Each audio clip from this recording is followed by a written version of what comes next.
Hello friends and a very warm welcome to my English class. मैं मानसी आप सबका स्वागत करती हूँ। Today we are going to read a very beautiful poem written by Rabindranath Tagore. The poem is playthings. Playthings ये poem का नाम है। प्लेथिंग्स का मतलब क्या होता है? खेलने की चीजें। प्ले यानी खेलना और थिंग्स यानी चीजें। तो प्ले थिंग्स यानी खेलने की चीजें। देखिए बच्चे, क्या होता है कि आप लोग जैसे बच्चे हो तो आप किसी न किसी चीज से तो खेलते होगे ना। हर बच्चा खेलता है और उम्र के हिसाब से जैसे जो आपसे भी छोटे बच्चे हैं वो और अलग अलग चीजों से खेलते हैं। तो ऐसी ही कुछ चीजों के बारे में कि जो छोटे बच्चे हैं वो किस तरह से अलग अलग चीजों से खेलते हैं और जो बड़े हो जाते हैं जैसे कि मैं हूं, हम जो बड़े लोग हैं उनकी खेलने की चीजें किस तरह से बदल जाती हैं। ये जब हम पोयम पढ़ेंगे अभी तब आपको अच्छी तरह से समझ में आ जाएगा। बहुत ही ब्यूटीफुल पोयम है playthings written by Rabindranath Tagore. तो आइए पढ़ते हैं ये poem. So this is lesson 5 of your book play things.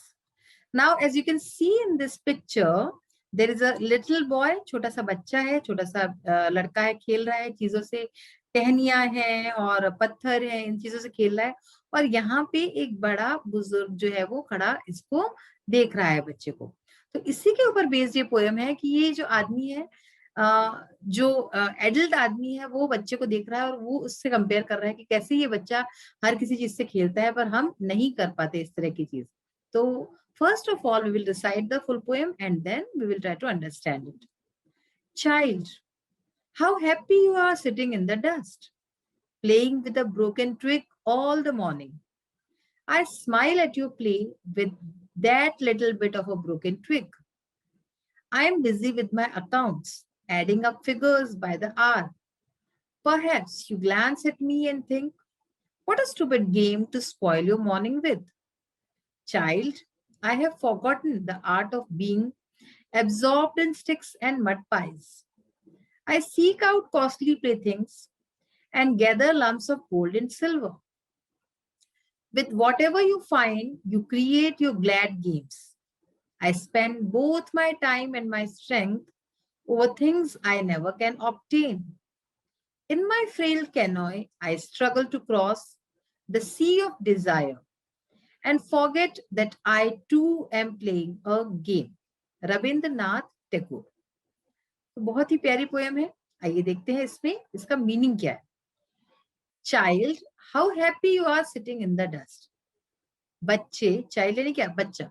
तो बच्चे, तुम कितने खुश हो इस तरह से। डस्ट यानी क्या होता है? धूल मिट्टी। मिट्टी में, धूल में बैठ के तुम कितने खुश दिखाई देते हो। Child, how happy you are sitting in the dust.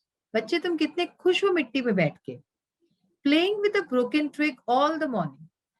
पूरी मॉर्निंग, मॉर्निंग यानी क्या होता है? सुबह। पूरी सुबह जो है इस तरह से ब्रोकन यानी टूटी हुई ट्विग यानी टहनी। पूरी सुबह टूटी हुई टहनी से खेलते हुए तुम कितने खुश हो। I smile at your play. मैं हंस रहा हूं, मुझे हंसी आ रही है। With that little bit of a broken twig, कि तुम किस तरह से इतनी छोटी सी जो टूटी हुई टहनी है उससे तुम खेल रहे हो।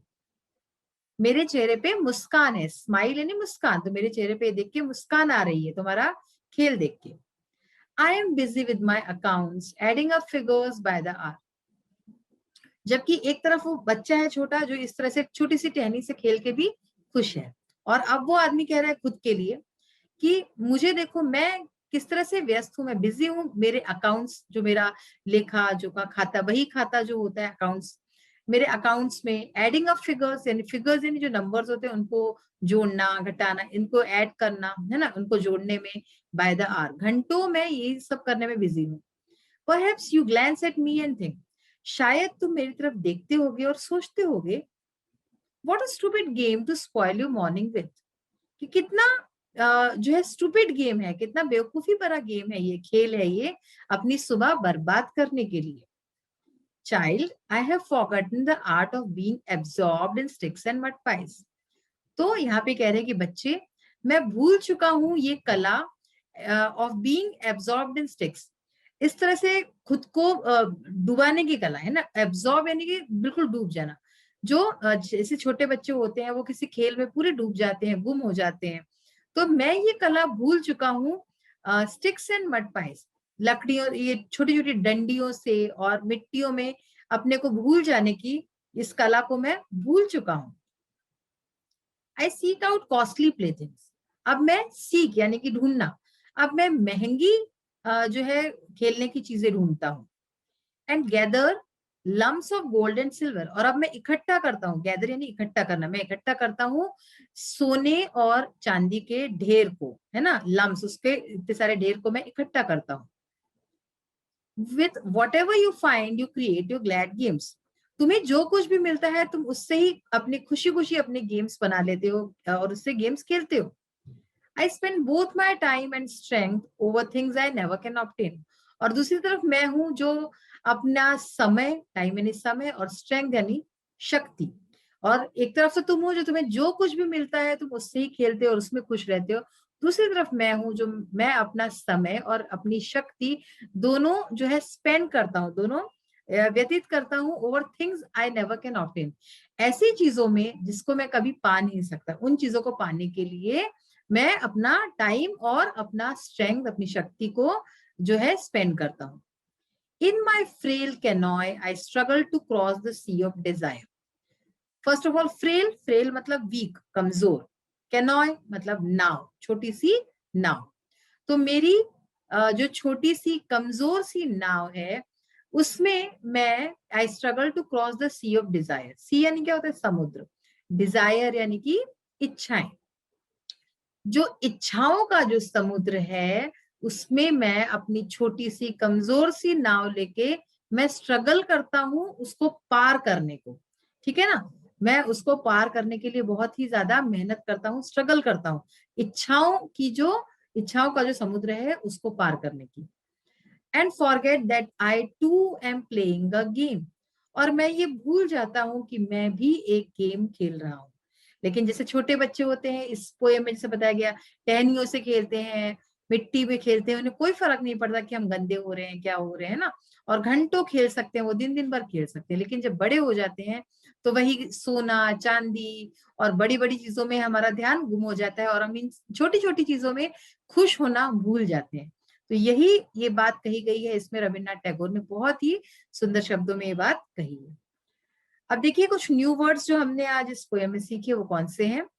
ट्विग यानी कि टहनी, अकाउंट्स यानी लेखा जोखा, ग्लांस यानी नजर डालना, एब्जॉर्ब यानी तल्लीन हो गया, ठीक है ना, बच्चे जो है एब्जॉर्ब हो जाते, तो वो कहते हैं क्या कि मैं एब्जॉर्ब होने की कला भूल गया हूं, कि तुम जिस तरह से तल्लीन हो जाते हो अपने गेम्स में वैसे मैं नहीं हो पाता। लम्स यानी कि ढेला, किसके लम्स की बात की गई थी, गोल्ड एंड सिल्वर, तो सोने और चांदी के ढेले। स्ट्रेंथ यानी बल या फिर शक्ति, फ्रेल कमजोर, डिजायर यानी इच्छा, एंड केनॉय यानी लंबी हल्की नाव। तो ये तो हुए कुछ हमारे word meanings. Then comprehension questions है जो अभी हम देखेंगे आगे आने वाले पार्ट में। वर्ड पावर में देखिए, write two rhyming words for the words given below, कुछ वर्ड्स हैं। देखिए आपको अगर इसमें ये वर्ड्स है, इसका तो मैं आंसर बताऊंगी, कोई भी वर्ड आता है राइमिंग वर्ड्स अगर आपको एक बार समझ में आ गया तो आप अपने मन से कर सकते हैं। जैसे कि डस्ट है, तो इसी के जैसे साउंड होने वाले शब्द कौन से होते हैं, डस्ट के जैसा मस्ट, ठीक है ना, आर जैसा। तो इसी तरह से हमें और शब्द भी सोचने हैं, तो अभी हम देखते हैं। देखिए अभी फिर नेक्स्ट एक्सरसाइज है, hockey is a sport which is played with a stick and a ball. Hockey जो है किससे खेला जाता है, एक स्टिक से और एक बॉल से। तो इसी तरह से कुछ गेम्स के नाम दिए गए हैं और हमें ये बताना है कि ये गेम्स किन चीजों से खेला जाता है। और एक लास्ट एक्टिविटी है जो कि आप खुद से कर सकते हैं। तो उस एक्टिविटी में क्या करना है, देखिए, let's discuss and right. Discuss among yourselves the game you like the most. आपको अपने मन से में सोचना है, डिस्कस कीजिए अपने फ्रेंड्स के साथ कौन सा गेम है जो आपको सबसे ज्यादा पसंद है। And right a paragraph about it, और उसके बारे में एक छोटा सा पैराग्राफ लिखने की कोशिश कीजिए। सपोज किसी का क्रिकेट हो सकता है, कबड्डी हो सकता है ना, खो खो, या फिर और कौन से गेम्स हैं, इंडोर गेम्स भी हो सकते हैं कुछ। नेक्स्ट क्वेश्चन है, make a list of famous sports persons of your country and discuss why you admire them. और इसी तरह से सेकंड क्वेश्चन है कि अपने देश इंडिया के जो फेमस स्पोर्ट्स पर्सन हैं आपको कौन बहुत अच्छे लगते हैं, ऐसे कुछ लोगों की लिस्ट बनाइए और आप ये लिखिए कि आप उन्हें क्यों चाहते हैं, क्यों एडमायर करते हैं, उन्होंने क्या ऐसा काम किया है जिसकी वजह से आप उनको इतना महान समझते हैं। तो ये जो एक्टिविटी पार्ट है ये आप खुद से करेंगे, और जो एक्सरसाइज पार्ट है चलिए देखते हैं कि इनको किस तरह से करना है. So like always, we'll start with the comprehension questions. First question is, where was the child sitting? बच्चा कहाँ बैठा था? The child was sitting outside in the dust. तो बच्चा जो है वो बाहर बैठा था, outside यानी बाहर, in the dust मिट्टी में बैठा था. What is the child playing with? बच्चा किस चीज से खेल रहा था? तो बच्चा टहनी से, ट्विग से खेल रहा था. The child is playing with a broken twig. एक टूटी हुई टहनी से खेल रहा था. देखिए आप इसके आंसर्स कितने सिंपल हैं. हमने यहाँ पे क्या किया, द चाइल्ड वॉज सिटिंग, ठीक है ना, यहाँ तक तो यही है. फिर हमें सिर्फ लर्न करना है आउटसाइड इन द डस्ट. इसी तरह से इसमें भी the child is playing with a broken twig. तो हमें इतने छोटे छोटे से पार्ट्स लर्न करने हैं. So it's very simple. Next है, which activities was the poet busy in? Poet जो है वो किन एक्टिविटीज में बिजी था? The poet was busy in adding up figures while doing his accounts. तो पोएट जो है बिजी था एडिंग अप फिगर्स, यानी जो फिगर्स को ऐड करना होता है, प्लस माइनस करना होता है उसमें, और अपना जो अकाउंट्स कर रहा था उसमें वो बिजी था. What has the poet forgotten? Poet क्या भूल चुका है? The poet has forgotten the art of getting absorbed in the play of sticks and mud pies. तो पोएट भूल चुका है जो कला है. कौन सी कला? absorbed in the play of sticks and mud pies. जो लकड़ियों के साथ, टहनियों के साथ खेलने की, और मड पाइस धूल मिट्टी में एब्जॉर्ब हो जाने की, खुद तल्लीन हो जाने की, ये जो कला है ये भूल चुका है.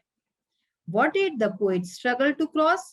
पोएट जो है कवि, वो क्या चीज के लिए स्ट्रगल कर रहा है बहुत ज्यादा क्रॉस करने के लिए? The poet struggled to cross the sea of his desires in his weak canoe. The poet struggle कर रहा है जो उसकी इच्छाओं का जो समुद्र है उसको पार करने में, अपनी बहुत ही जो उसकी कमजोर सी नाव है उसमें बैठ के, तो वो उसके लिए वो स्ट्रगल कर रहा है बहुत ज्यादा. What do you understand by the phrase the sea of desire?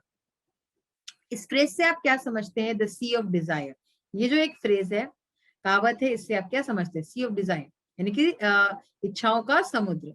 Every grown up man seeks many desires and keep roaming on his weak boat. तो इसका मतलब ये है कि हर ग्रोन अप मैन यानी कि जो बड़ा व्यक्ति होता है, जो बड़े हो चुके होते हैं लोग, वो जो है ढूंढता है, सीख से नहीं ढूंढना, अपने मैनी डिजायर्स ढूंढता है, अपनी बहुत सारी इच्छाओं को, और keep roving in his weak boat, और घूमता रहता है. रोमिंग यानी क्या? घूमते रहना अपनी बहुत ही वीक सी, कमजोर सी नाव पे बैठ के. Trying to fulfil all the desires that are never ending sea, और कोशिश करता है कि अपनी हर इच्छा को वो पूरा कर सके, जो कि एक नेवर एंडिंग टास्क है, कभी खत्म ना होने वाली ऐसी उसकी इच्छा है. उसको सोचता है कि मैं सारी इच्छाएं अपनी पूरी कर लूं. जैसे जैसे हम बड़े होते हैं ना, हमारी इच्छाएं बढ़ती जाती है. जब बच्चे छोटे होते हैं तो बहुत ही छोटी छोटी चीजों में खुश हो जाते हैं और उनको कुछ ज्यादा चाहिए भी नहीं होता है. लेकिन जैसे जैसे बड़े होते जाते हैं वैसे हमारी डिजायर्स बढ़ती जाती, इच्छाएं बढ़ती जाती. तो वही यहाँ पे कहा गया है, the sea of desire. Next question is word power. देखिए यहाँ पे राइमिंग वर्ड्स पूछे गए थे हमारे. डस्ट है तो डस्ट के जैसे मस्ट, रस्ट. आर के जैसे far, car. Think, wink, shrink. Seek, peak, week. तो ये कुछ हमारे राइमिंग वर्ड्स थे. अब देखिए जैसे जो कहा गया था क्वेश्चन में कि हॉकी किस चीज से खेला जाता है? A hockey stick and a ball. तो ऐसे ही और कौन सी चीजें हैं जिनसे ये गेम्स, ये जो प्ले है, खेलते जाते हैं? क्रिकेट है फर्स्ट, तो cricket, a cricket ball and a bat. Cricket खेलते हैं क्रिकेट बॉल से और बैट से. स्केटिंग किससे करते हैं? Roller skates. जब पैर में रोलर स्केट्स डालते हैं तभी स्केटिंग कर पाते हैं. Next badminton. बैडमिंटन के लिए हमें चाहिए होता है badminton racket and a shuttlecock. और लास्ट है फुटबॉल, तो इसके लिए हमें एक फुटबॉल की आवश्यकता होती है. तो all these games require these things to play. तो बच्चों आज ये पोएम हमने पढ़ी, बहुत ही प्यारी पोएम थी. याद रखिएगा ये पोएम लिखी है रविन्द्रनाथ टैगोर ने. छोटे बच्चों की जो इच्छाएं होती हैं कितनी कम होती हैं, और जरा जरा सी चीज में वो खुशी ढूंढ लेते हैं, और इतनी सी चीजों में वो अपने गेम्स बना लेते हैं. लेकिन जो बड़े होते हैं वो ऐसा नहीं कर पाते. इसी बारे में इस पोएम में बताया गया है. तो बच्चों आज का ये सेशन हमारा यहीं फिनिश होता है. We will meet soon in the next session. Till then bye, have a nice day. Take care of yourself and your society and your environment. Bye.